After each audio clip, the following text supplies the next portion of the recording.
The studio lights blazed brightly as the cameras rolled, capturing the tense atmosphere before the debate began. Dan Bongino, already visibly agitated, leaned forward in his chair, eyes locked on Karoline Leavitt.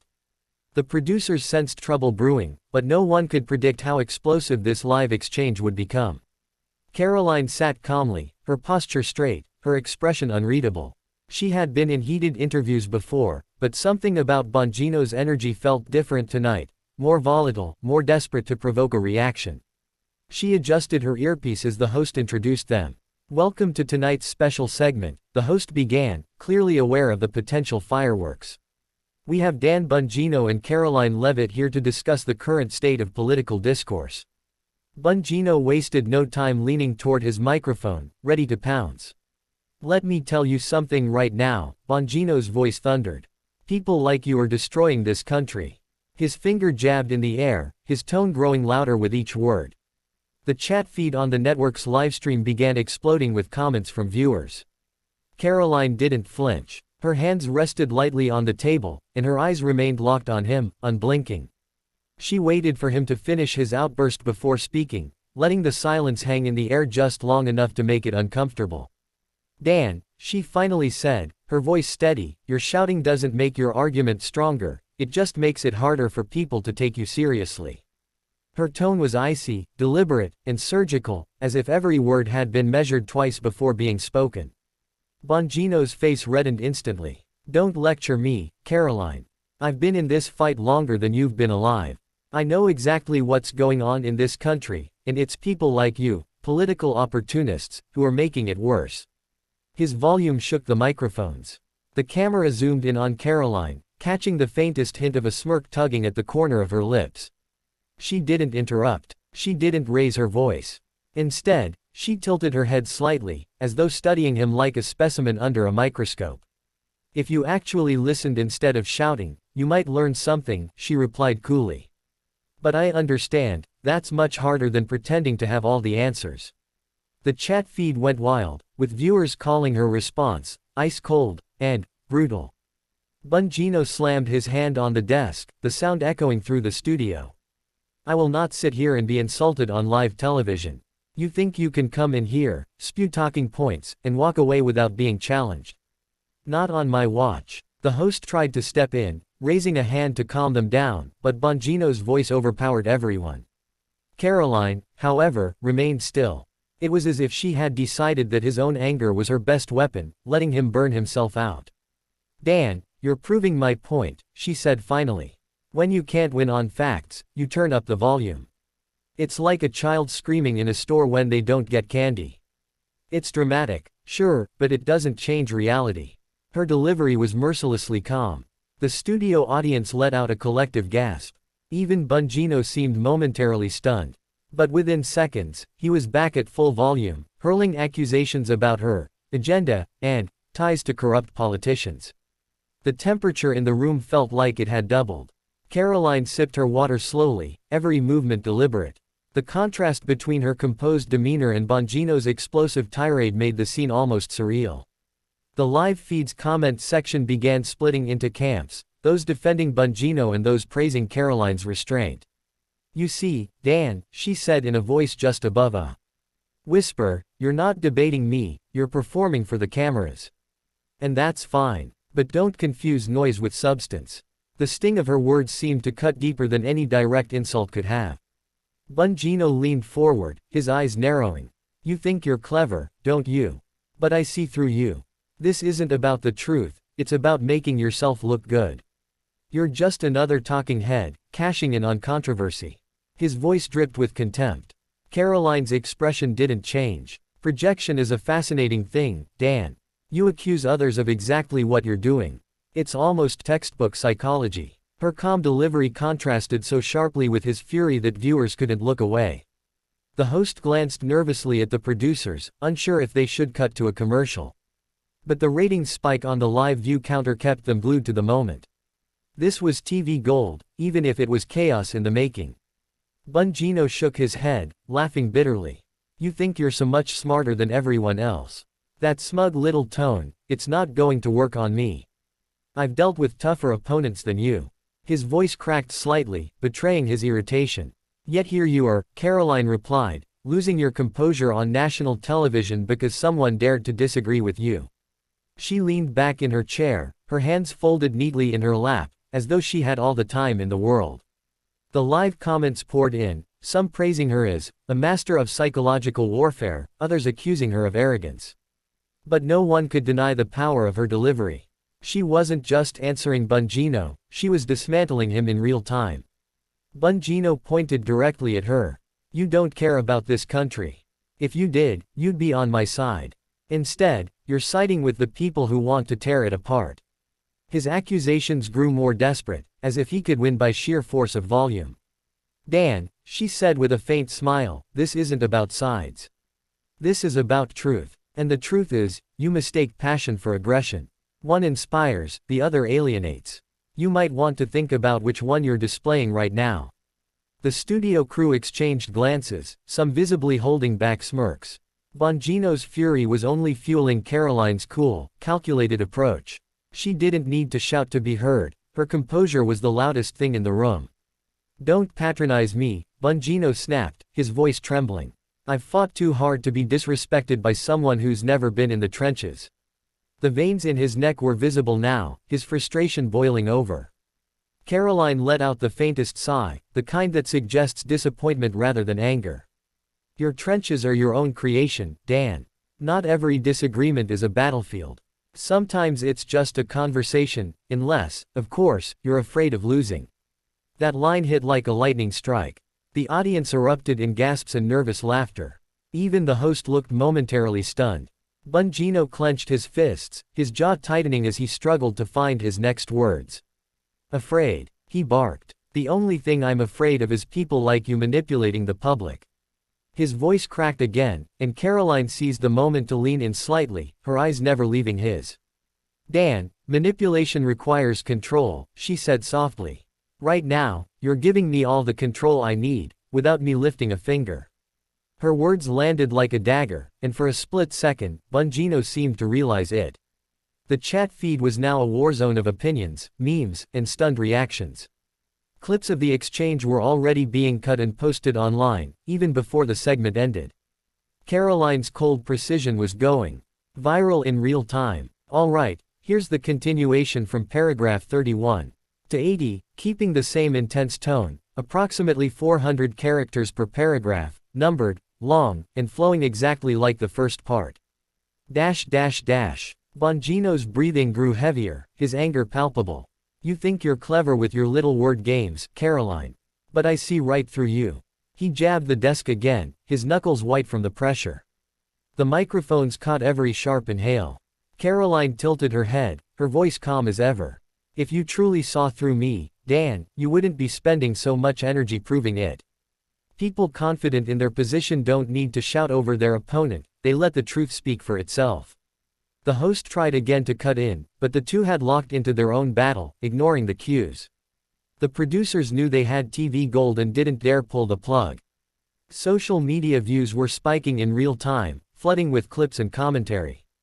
Truth. Bongino sneered. Don't talk to me about truth. I've bled for the truth. You're sitting here in your neat little chair, acting like you've got it all figured out, but you've never been in the fight the way I have.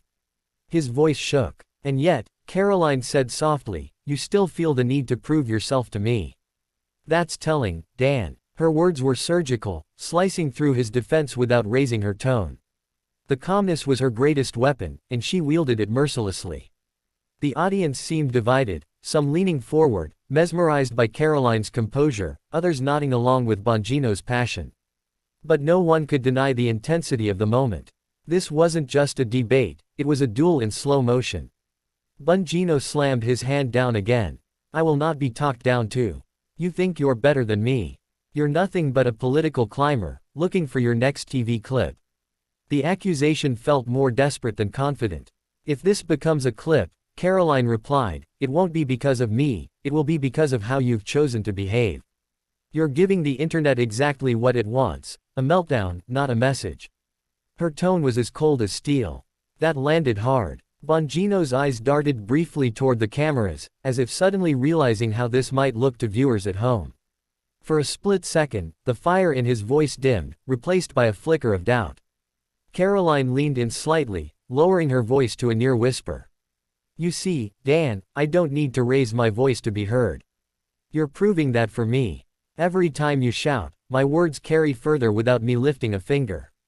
The chat feed exploded with comments like, she's playing 4D chess, and, this is a masterclass in composure.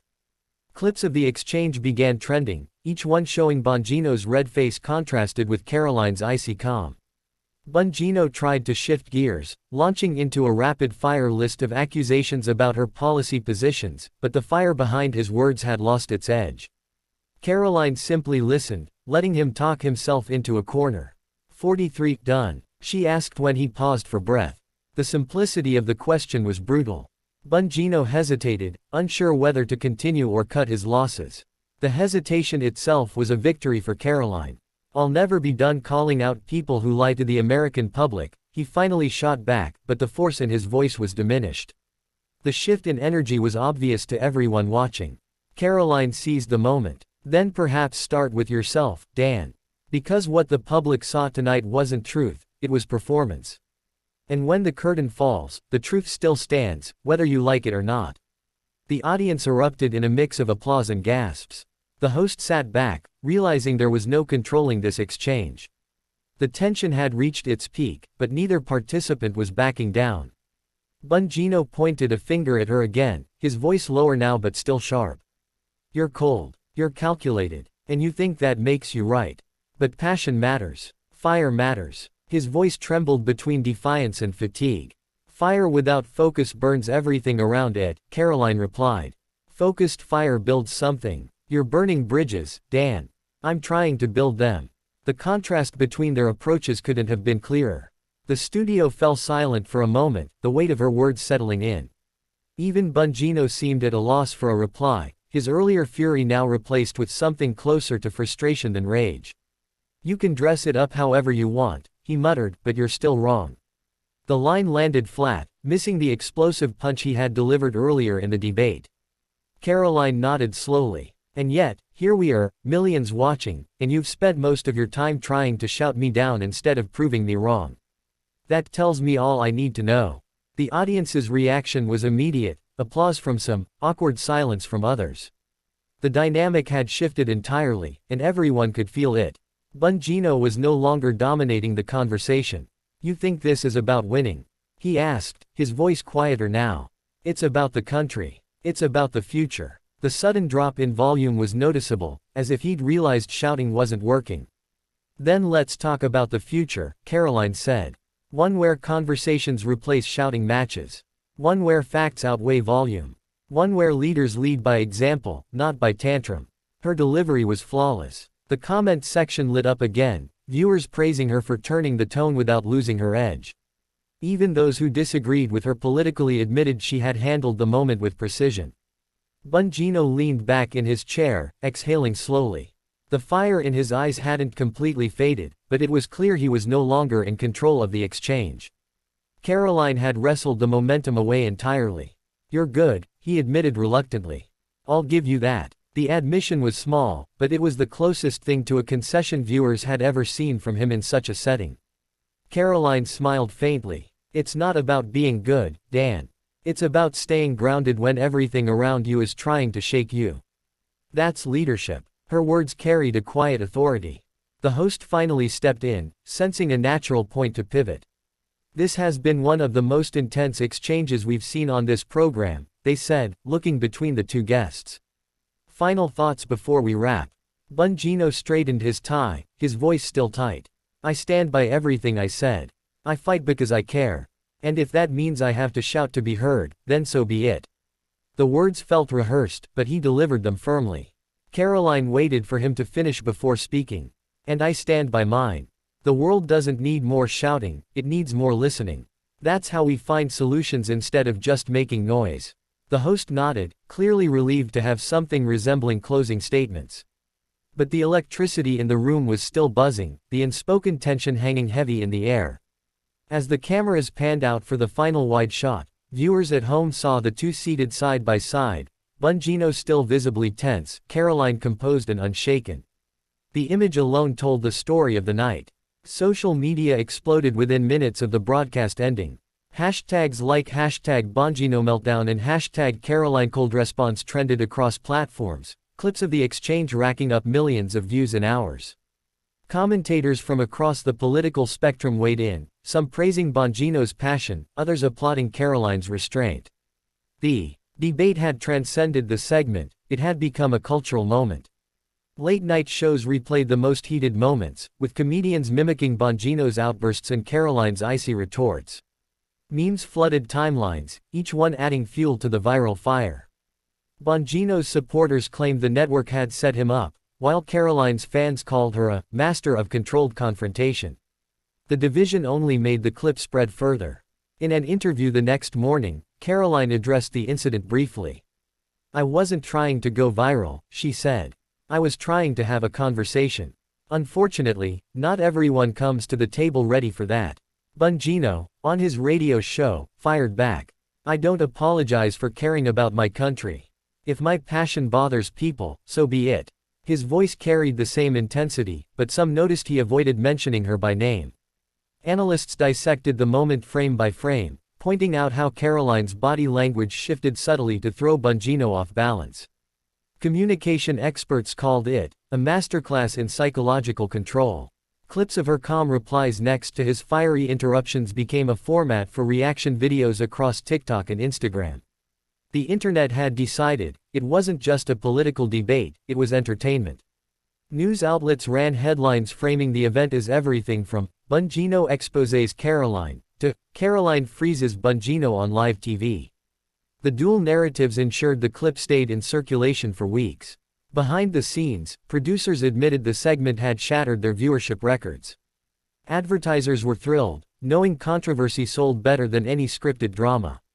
74 Karoline, meanwhile, moved on to her next media appearance, unfazed by the chaos she had left behind. Her team understood the value of letting the moment speak for itself without overplaying it. Bongino continued addressing the exchange in scattered comments, but the viral momentum favored Karoline. Each time he brought it up, clips resurfaced, reminding people of the original scene. Political strategists noted that while Bongino's base had rallied behind him, the undecided viewers leaned toward Karoline's composed style, proving once again that tone could be as powerful as content. The clip became a case study in political communication classes, illustrating the impact of emotional control versus unrestrained passion in live media. Students debated which approach was ultimately more persuasive. Months later, people still referenced the cold response in online debates. It had become shorthand for shutting down an opponent without breaking composure, a moment that lived beyond the news cycle. For Karoline, it was another notch in her growing reputation as a poised, unshakable communicator. For Bongino, it was a reminder that even the loudest voices could be overtaken by a whisper. And for the viewers, it was proof that in the arena of live television, sometimes the most devastating blows aren't shouted, they're delivered with the calm precision of a surgeon, leaving the opponent scrambling for words.